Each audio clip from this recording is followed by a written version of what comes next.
Hello, hello, mis queridos intercesores 24 horas. Hoy ando yo en mi paseo, ya saben, ahora diario y obligatorio porque la señorita Fabiana está en tenis y entonces a mí me toca traerla.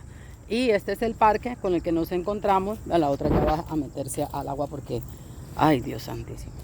Entonces, al traer a Fabiana, pues es aquí donde, este es el regalo que Dios me hizo para que yo pueda venir a meditar, a leer la palabra y también a hacer los videos para compartir con ustedes las cosas que el Señor trata conmigo generalmente en la madrugada cuando me levanto a orar y a meditar la palabra. Vamos a lo siguiente. Hoy vamos a hablar y vamos a tratar el tema del ser uno solo. Oramos mucho por la familia, una petición recurrente o una petición de las que le estamos haciendo al Señor constantemente es que nos ayude a ser uno solo. A los esposos le ayude a ser uno solo, al esposo con su esposa, a la esposa con su esposo. Entonces nosotros estamos orando y pidiéndole a Dios que permita que esa reestructuración del diseño original de la familia, donde Él hizo hombre y mujer, varón y hembra los creó, bueno, ese diseño venga a nuestras casas. Entonces vamos a introducir hablando un poquito de ese diseño. En Génesis la palabra dice que Dios creó al hombre a su imagen y semejanza, a imagen y semejanza de Dios lo creó. La palabra dice que el Señor creó a Adán y le dio señorío y mayordomía sobre todas las criaturas y aún sobre la creación, sobre las plantas, sobre los animales, sobre todo, y le dio la tarea de ponerle nombre. Esas tareas que Dios le dio a Adán, Adán comienza a desarrollarla y dice la palabra que hasta hoy todo nombre con el que Adán nombró a los animales es el que se nombra hasta hoy. Ese es su nombre hasta hoy. Entonces la palabra sigue diciendo que en esa tarea de Adán hacer lo que Dios le había encomendado, el Señor ve a Adán y se da cuenta y dice, no es bueno que el hombre esté solo, le haré ayuda idónea. Y que en ese pensamiento, mira lo importante, en la mente de Dios, en el corazón del Señor, en su voluntad, nace la mujer. Y entonces el Señor dice con un objetivo específico, haré ayuda idónea. Y entonces el Señor hace caer un sueño profundo sobre Adán, le saca de la costilla, le saca una costilla y de esa costilla él hace a la mujer, de un hueso firme. Pero mira cómo es, la mujer viene a ser complemento, viene a ser esa pieza que falta para que sea perfecto, esa pieza para que todo lo que él haga sea bueno, viene a ser una bendición, una bondad. Por eso la palabra luego más adelante dice que el que haya esposa haya el bien. ¿Por qué? Porque halló su ayuda idónea. Esa parte que dice que es buena para el hombre. Ok, entonces seguimos que en la creación el Señor viene en este diseño y trae a la mujer y la presenta al hombre. El hombre ve a la mujer y la reconoce. La reconoce como parte de él. Y dice, he aquí que esta es llamada varona, porque de mí fue tomada. He aquí que esta es mi mujer y le pone ya nombre y la llama Eva. Entonces, cuando nosotros vamos entendiendo esto, vemos que el diseño nunca fue dos, el diseño fue uno que complementa al otro.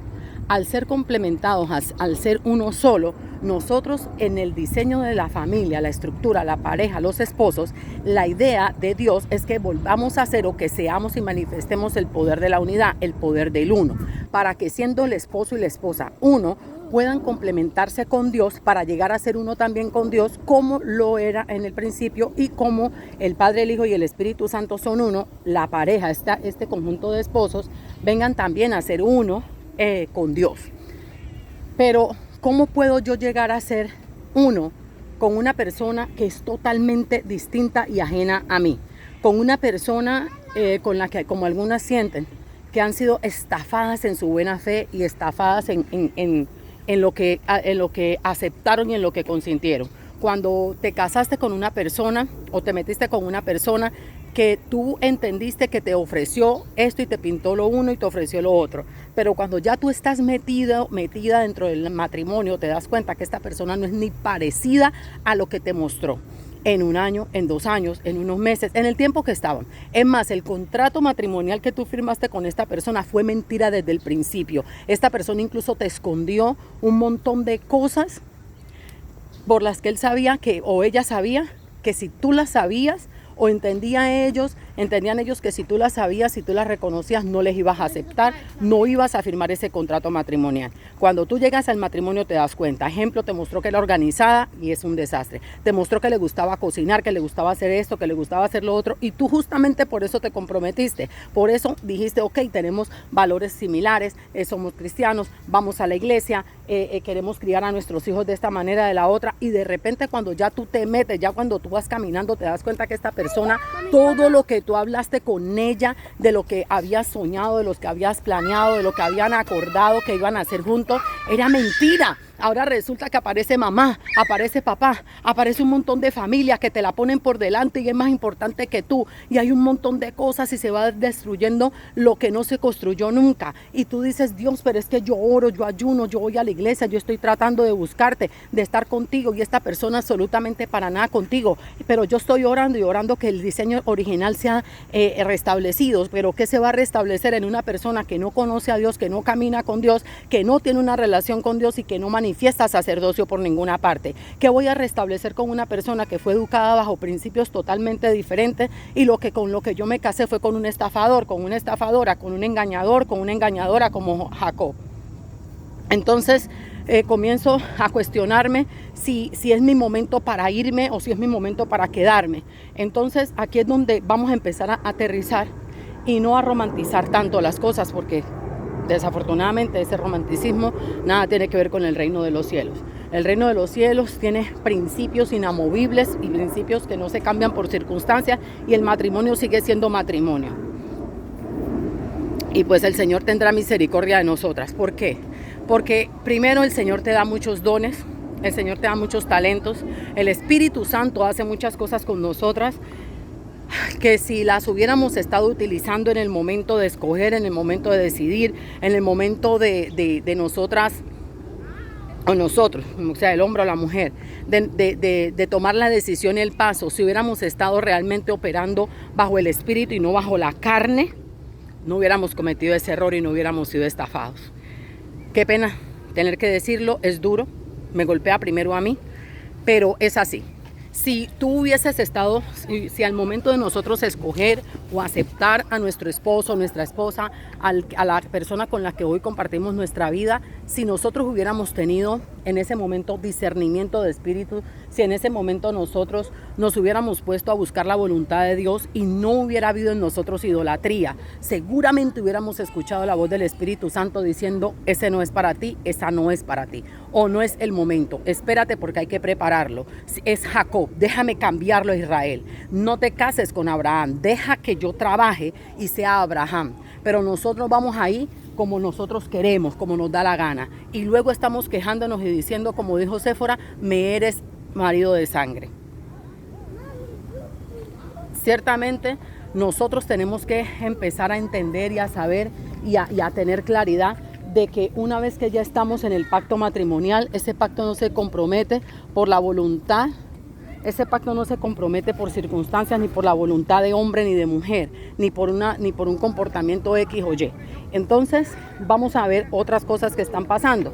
Pasa que dentro de tu sexualidad, dentro de tu vida íntima, entonces no tienes ese contentamiento, no tienes ese disfrute. Entonces aquí vamos a lo otro. Entendemos de la palabra, que la palabra dice que cuando el hombre se une a otra mujer, o cuando un hombre y una mujer se unen, vienen a ser uno. Pero la pregunta es, ¿cómo estamos siendo uno? Amén. ¿Cómo estamos siendo uno? Y entonces usted dice, ¿cómo así? Pues teniendo relaciones. Pero ¿cómo estás teniendo esa relación? ¿Cómo estás siendo uno? Ahora bien, vamos a orar. Vamos a orar para que el Señor nos ayude a recibir estas verdades con un oído enseñable. Amén. Ay, bendito Dios de la gloria, Salvador y Dios nuestro, en el nombre de Jesús. Oramos, Señor, para que verdades del reino que son necesarias para que los diseños sean restablecidos en nuestras vidas, Señor y Dios mío, y para que podamos sanar el matrimonio y sanar la célula fundamental de la familia, de la sociedad llamada familia. Dios, lo que estamos viendo afuera no nos gusta, ese diseño no lo reconocemos, no lo aceptamos, ni para nosotras ni para nuestros hijos, porque hemos entendido que el diseño que tú hiciste en el principio para la familia es muy diferente y que el fruto que tu familia, la que tú creaste, mandaste y ordenaste, Señor, es muy diferente a lo que estamos viendo afuera. No queremos manifestar los frutos de la familia torcida y dañada que se está dando, Señor, en la sociedad. Queremos manifestar esa familia sacerdotal, esa familia con unción profética, esa familia que evangeliza, esa familia que es pastor de pastores, esa familia, Dios mío, que adoran en espíritu y en verdad, esas familias que ejercen ministerio, Señor y Dios mío, delante de tu presencia, porque sabiendo ser reyes y sacerdotes ejercemos, Dios mío, y parte de los requisitos son varones, Señor, que te requieren, que tienen obispado, Señor y Dios mío, y que tienen los requisitos que tú demandas. Parte de eso es la mujer virtuosa, Señor y Dios mío, que reconoce también cómo es reina, cómo es sacerdotisa, Dios mío, que se reconoce como familia real. Ciertamente, Dios mío, esta familia a la que tú estás llamando, Señor, son familias que vienen a ser sal de la tierra, Señor, y por eso te pedimos que estas verdades penetren en lo profundo, Señor, de nuestra alma entera, mente, corazón y voluntad, y que también penetren en nuestro espíritu y en nuestro cuerpo para que seamos una unidad, Señor, nosotros mismos contigo, y podamos ser uno con nuestro esposo o esposa, y podamos, Señor, tener una familia en el poder de la unidad, Dios, para presentarla sin manchas ni tacha delante de ti, en el nombre de Jesús. Bueno, vamos a comenzar con que demasiada gente toma el matrimonio como una figura que no tiene que ver con lo que Dios estableció. Ciertamente el matrimonio presupone una relación anterior, pero ¿qué tipo de relación anterior presupone un matrimonio? Un matrimonio presupone, porque voy a tratar este tema aquí y muy corto, porque usted y yo tenemos hijos, tenemos sobrinos, tenemos jóvenes en la iglesia o en nuestra familia a los que vamos a tener que aconsejar, y tenemos que aconsejarlos de acuerdo a la palabra y restablecer los diseños de Dios para destruir los diseños de Satanás y los engaños del diablo, donde nos vamos metiendo en diseños que no son como el Señor dice, y vamos organizando cosas bajo plataformas que no fundamenta el Señor, porque la palabra dice, si el Señor, si Dios, si Jehová, si Dios no edifica la casa, en vano trabajan los edificadores. Y eso quiere decir que desde el fundamento, desde la raíz, desde la primera palada, desde el primer poquito de arena, desde la misma voluntad de formar y de crear algo, tenemos que hacerlo bajo la voluntad de Dios para que Dios se involucre en el asunto y entonces no trabajemos en vano. Vamos a comenzar por saber que el noviazgo, como lo establece la sociedad, como lo pone tu cultura, no es bíblico y es cultura de esclavitud, es cultura de cautiverio y no es del diseño de Dios. El compromiso, que es lo que realmente existe en la palabra, o esos pasos para preparar a una doncella para llegar a ser novia y de novia esposa, es muy diferente al del mundo. En el mundo te dan una edad biológica y dicen a partir de esta edad ya está lista. En algunos países, Dios tenga misericordia y nos ayude a romper con esa estructura del diablo en las leyes del hombre, donde una niña de 4, 5 años ya es vestida y casada con una persona, donde una niña en algunas religiones, no vamos a mencionar ninguna para que nadie se sienta ofendido, porque una niña menstrua, y hoy sabemos que las niñas tienen su costumbre incluso a los 10 años. Ya una niña de 10 años está teniendo su costumbre, supuestamente ya está lista para ser una esposa. Dios tenga misericordia, Señor, ayúdanos a romper con eso y a poder levantar entre nuestros hijos sacerdotes aprobados, reyes que reinen, Dios mío, con tu justicia y con tu amor, Dios santo, para que destruyan esas leyes aberrantes, Señor, delante de tu presencia. Entonces se dice, no les puedo mostrar, miren la visita que me llegó aquí. Ajá, hola. Bueno, entonces, ¿qué pasa? Estamos diciendo que esta niña, para llegar allí, tiene que tener una edad, ¿cierto? Dependiendo de la cultura. Entonces, esta niña tiene que tener una edad. Pero ¿dónde está la preparación de esta niña? Ella saber que su cuerpo no debe ser mancillado y que su cuerpo no debe ser tocado, que su cuerpo no debe salir de santidad y castidad para Dios. Donde ella se entiende una hija de Dios, donde ella se entiende una representante del reino, donde ella entiende cuál es el significado de su cuerpo, que su cuerpo es el templo del Espíritu Santo, que su cuerpo es un templo, es una casa donde el mismo Jehová viene a habitar con sus ejércitos, donde el mismo Jesús quiere estar, cuando la palabra dice aquí que yo soy, que yo estoy a la puerta y llamo, el que oiga y abra la puerta, yo entraré a él. Nosotros venimos a ser la habitación del Padre, del Hijo y del Espíritu Santo en determinados momentos. que este templo no puede ser profanado, que este templo no puede ser usado para quemar incienso extraño, para servir a dioses extraños, con fornicación, con adulterio, con manoseos y todas esas cosas. Por eso el enemigo se ensaña en abusar a los niños desde pequeños para mancillar su cuerpo, para destruir el templo, para dañar su psiquis, para dañar su corazón, para violentar su voluntad y hacerlos caminar ya no en el espíritu, ya no en ese amor del Señor, sino en el rechazo y en un montón de espíritus que vienen a tomar posesión del niño para confundirlo en su camino hasta grande, ¿verdad? Entonces, nosotros, ese es el tipo de niños y de niñas que educamos, niñas y niños que saben que su cuerpo no debe ser mancillado, no debe ser tocado, no debe ser utilizado porque es un templo del Espíritu Santo, que la unión que él va a formar con una mujer, con un hombre, en su etapa, en su momento, cuando el Señor así lo determine, es una representación de la unidad de Dios Padre, Hijo y Espíritu Santo, es una representación, el hogar que viene a formar es una representación de la figura de lo que debe ser el matrimonio de Cristo con su iglesia, no con la iglesia antigua donde se cometieron tantos desastres, sino la iglesia por la que el Cordero viene, una iglesia vestida de lino fino, sin mancha, resplandeciente, una iglesia debidamente ataviada y vestida.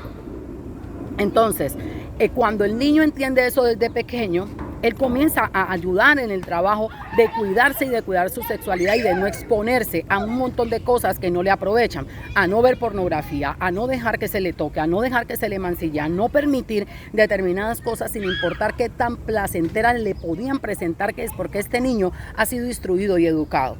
Eso presupone un trabajo mío como mamá, donde yo como mamá, yo como papá, entiendo que tengo que dejar que Cristo limpie mi línea generacional de todos las ataduras y los demonios que están influenciando a mi familia y a mi casa, para que yo haga todo lo que me pasó y ahora mi generación. Cuando yo comienzo a limpiar mi generación, cuando yo comienzo a procurar dejar que el Señor trabaje conmigo y yo empiezo a trabajar dejar que Dios trabaje en la transformación verdadera, en el nuevo nacimiento, en la renovación de mi mente y en tantos procesos que en Intercesión 24 horas estamos procurando cumplir y hacer. Cuando yo permito que Dios no sea solamente mi Señor de boca, sino que me señoree, cuando yo permito que Dios no solamente sea mi Salvador de boca, sino que lo dejo salvarme, cuando yo no solamente tengo a Dios como un Dios castigador y malvado y como un genio, no, cuando yo lo tengo como un Dios Padre, un Padre bueno, no un Padre que sabe dar buenas dádivas a sus hijos, no, un Padre bueno. Entonces yo sé que debo representarlo de la manera correcta, cuando yo me entiendo reina, cuando yo me entiendo sacerdote, y eso lo inculco a mis hijos, cuando yo le enseño a mis hijos cultura del reino, donde yo le enseño a mi hijo que si yo vendo bolsas plásticas no es malo porque el trabajo es honroso, pero que ahí no es donde él tiene que llegar, que ese es su punto de partida, pero que él tiene que llegar a reinar. ¿Ok?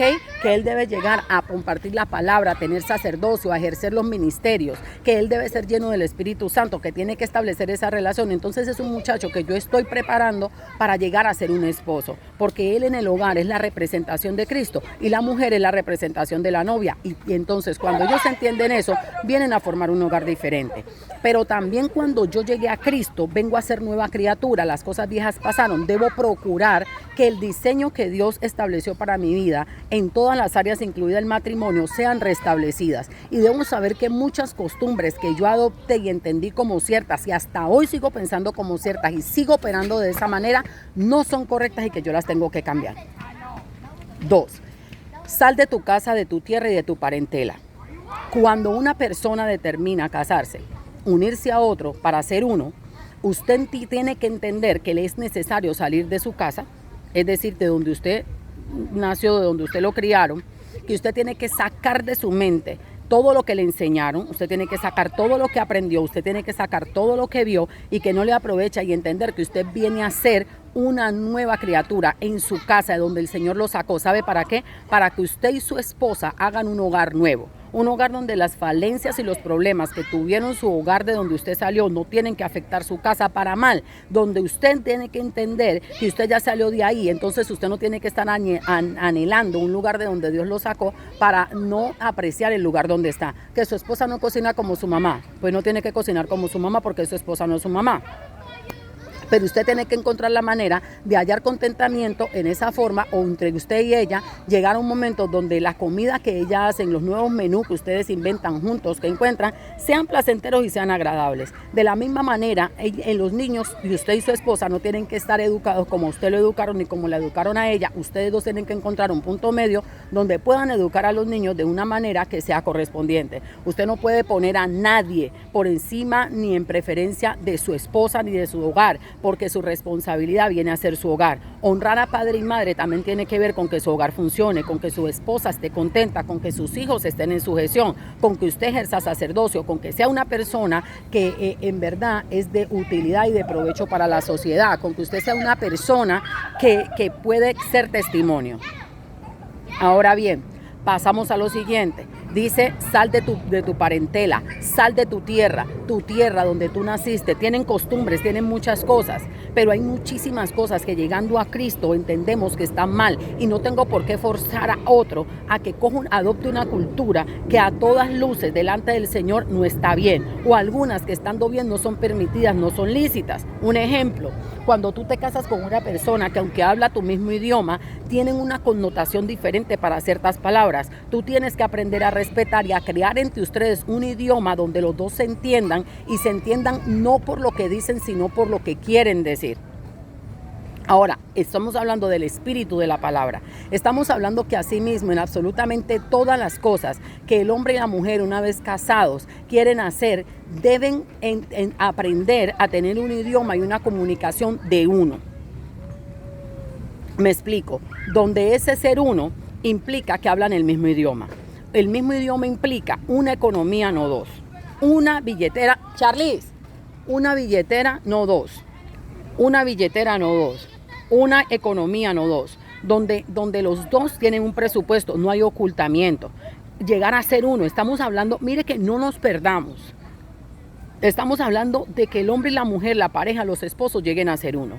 Llegar a ser uno implica que no hay dos economías. Entonces, como no hay dos economías, no hay tapujo, no hay guardado, no hay clavito.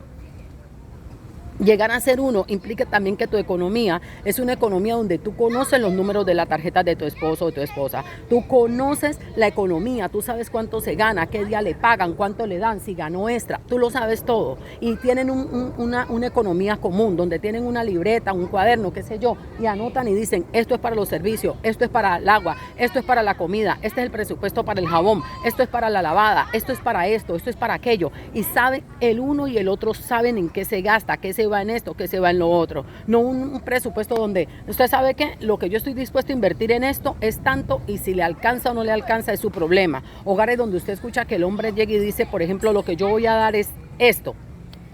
Y de entrada la mujer ya sabe que ese dinero no va a alcanzar, que ese dinero no alcanza absolutamente para nada. Ella no trabaja, pero al hombre no le interesa. Él lo que quiere es encontrar todo, no sé, o sea, no sé qué magia espera que ella haga, en fin. También vemos hogares donde la mujer trabaja y no le interesa aportar absolutamente para nada en la economía, porque ella entiende que eso le corresponde al hombre. No, señores, ser uno no es que dice, el estómago, voy a poner un ejemplo, ¿no? Entonces resulta que el estómago recibe la comida, pero como lo debe recibir la comida, a él no le importa si la comida sale o no sale, y si la comida que se come es buena para la digestión o no. Simplemente él recibe comida, y si la comida sale o no y se pudre ahí en el estómago, al estómago no le importa. No, señores, no funciona así. ¿Cómo le parece que usted le empieza a meter comida al estómago y el estómago ve que la otra parte no hace su trabajo para retirar, para sacar y expulsar el desecho, lo que está allí, y entonces el estómago comienza a mostrar malestar, a mostrar incomodidad, al punto que al final se suelta y deja salir con todo a la hora que sea y en el momento que sea, porque es necesario que la función se cumpla. Lo mismo pasa en un hogar. Los estados del hogar donde usted no haga su trabajo van a manifestar algo, y usted sabe que manifiestan enfermedad. Tenemos hogares enfermos por todas partes, por situaciones que terminan afectando otro montón de cosas, por dos egoístas duros de corazón que no entienden lo que significa llegar a ser uno. Llegar a ser uno implica que si usted sabe que hay cosas que le hacen daño para el corazón, usted no las come, porque sabe que aunque le sean deliciosas al paladar, le son dañinas a su corazón. Entonces, ¿por qué en el matrimonio insistimos en seguir haciendo cosas que sabemos que no está bien? Un montón de cosas que uno escucha, dice que no, que yo necesito mi tiempo solo. Pero ¿cuál es tu tiempo solo? Si tú te casaste y tu esposo o tu esposa te viene a hacer gravoso, cansón, al momento que tú quieres tener un día solo porque necesitas espacio de tu esposa, de tus hijos. Yo no sé qué fue lo que hiciste. Tienes que ir a la presencia y el Señor tiene que tratar contigo. Diferente es que, por ejemplo, hay una circunstancia, una situación donde tú tienes que viajar, tienes que salir, quieres ir a compartir con amigos, con personas, y entonces resulta que tú quieres compartir, pero tu esposa en ese momento no quiere ir. Quiere quedarse en la casa viendo televisión. Entonces llegan a un acuerdo. Bueno, amor, tú te quedas viendo televisión, yo me voy a ir a la reunión donde estábamos, voy con mis hijos. No tienes que obligar al otro y que no, como yo no voy, usted tampoco va y se tiene que quedar aquí. Y entonces una cosa incómoda. Diferente es que el otro diga, ¿sabes qué? Prefiero quedarme hoy aquí contigo que irme a compartir con mis amigas o con mis amigos. Y que se vaya o que se quede no está mal. El problema es la intención bajo las que se hacen las cosas. Ahora vamos a otro punto. Vacaciones. Y así nos vamos a ir con todo. Es como uno, ser uno. ¿Qué implica ser uno?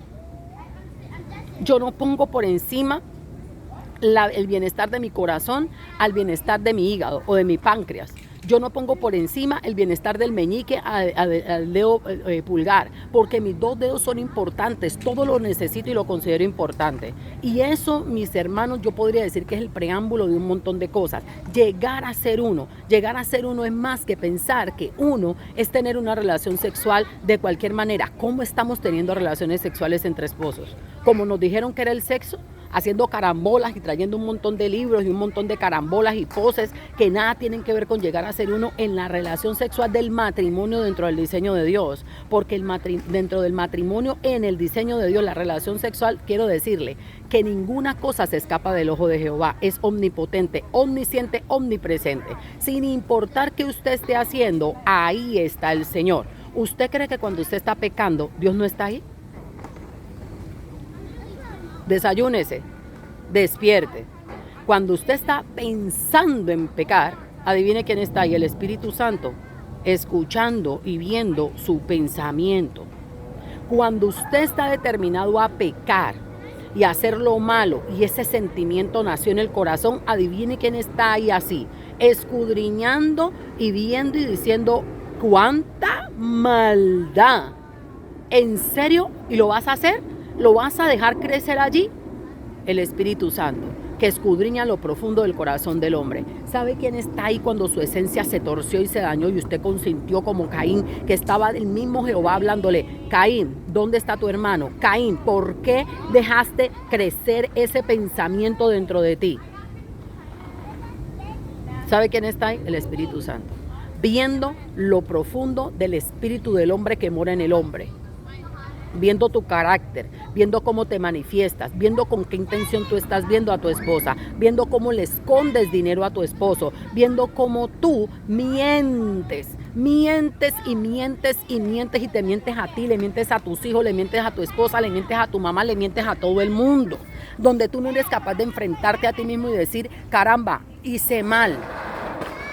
Donde estás teniendo una relación sexual, donde antes de tener la relación sexual no estás orando para presentársela a Dios, para que ustedes no traigan la copa de los demonios ni la copa de Babilonia a su cama, para que no mancillen el lecho que el Señor les dio, donde tú no estás manifestando el Espíritu Santo, ni los frutos ni los dones, en esa cama no está, allí lo que está es un deseo animal que quieres suplir como un animal. Cuando Dios te está llamando a la unidad de la pareja, Dios dijo, y sean uno es en espíritu, uno en el cuerpo y uno en el alma. ¿Cómo vas a llegar a ser uno sexualmente con una persona, con tu esposa, cuando no te preocupas por llegar a un presexual, a un acto presexual, algo que está antes del matrimonio? Las mujeres no nos satisfacemos en la cama, las mujeres nos satisfacemos en el acto sexual antes, porque eso es lo que nos prepara, ¿qué? Una atención, alguien que está pendiente de tus emociones, de tus sentimientos, de cómo estás, de si estás satisfecha, y no solamente es en el dinero y en lo económico, sino en la forma como te trata. Un hombre que te trata de manera áspera, que en toda una semana, un mes, un año, no te pasa la mano ni por la cabeza, ni porque fueras un cachorro o el perro de la casa o el gato, qué sé yo.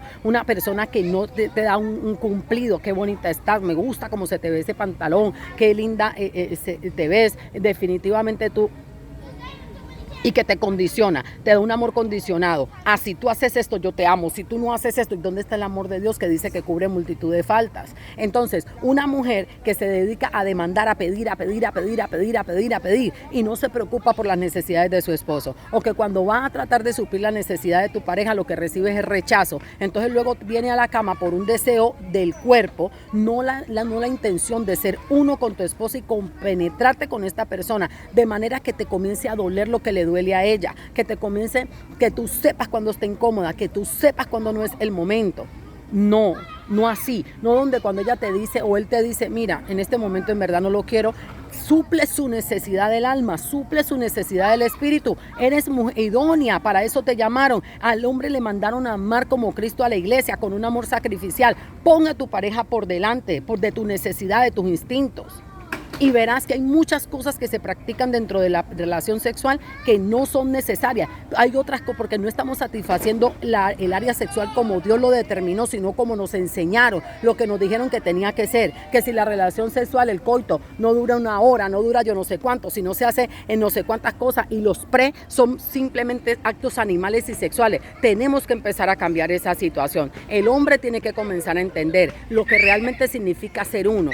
Vamos a empezar delante del Señor a pensar y a meditar en qué significa llegar a ser uno, no solamente en las cosas en las expectativas que yo tengo, sino en la realidad de la palabra. Porque alguien me decía alguna vez, ¿cómo va a ser, hermana, que usted ora y le presenta el acto sexual que usted va a tener con su esposo a Dios? ¿Eso cómo se le ocurre? ¿Por qué, hermana? ¿Usted piensa que el acto sexual dentro del matrimonio es inmundo?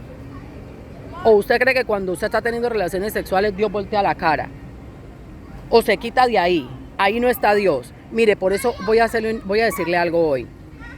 Cuando usted está escondido, disque, cometiendo pecados, cuando usted está viendo pornografía, cuando usted está en la misma cama deseando a otro o teniendo fantasías sexuales para poderse excitar, o un montón de cosas que son copas de demonios, que son copas de cautividad, recuerde, ahí está el Espíritu Santo, ahí está el Señor. En muchas relaciones sexuales y lechos matrimoniales, el Espíritu Santo abandona con tristeza, porque no puede estar ahí en medio de algo que es inmundo, debiendo ser santo, debiendo ser bueno, debiendo ser agradable delante de su presencia. Tenemos que saber que nada se escapa de su poder, de su señorío, de su bondad, ni siquiera el acto sexual en la pareja, y tenemos que santificar nuestros lechos. Mire, yo no sé, al final del día no le importe si la persona que está con usted, ese esposo, esa esposa, no es cristiano, si definitivamente no quiere reflejar el cristianismo, si esta persona anda en otra cosa, revístase de la armadura de Dios, haga sus oraciones completas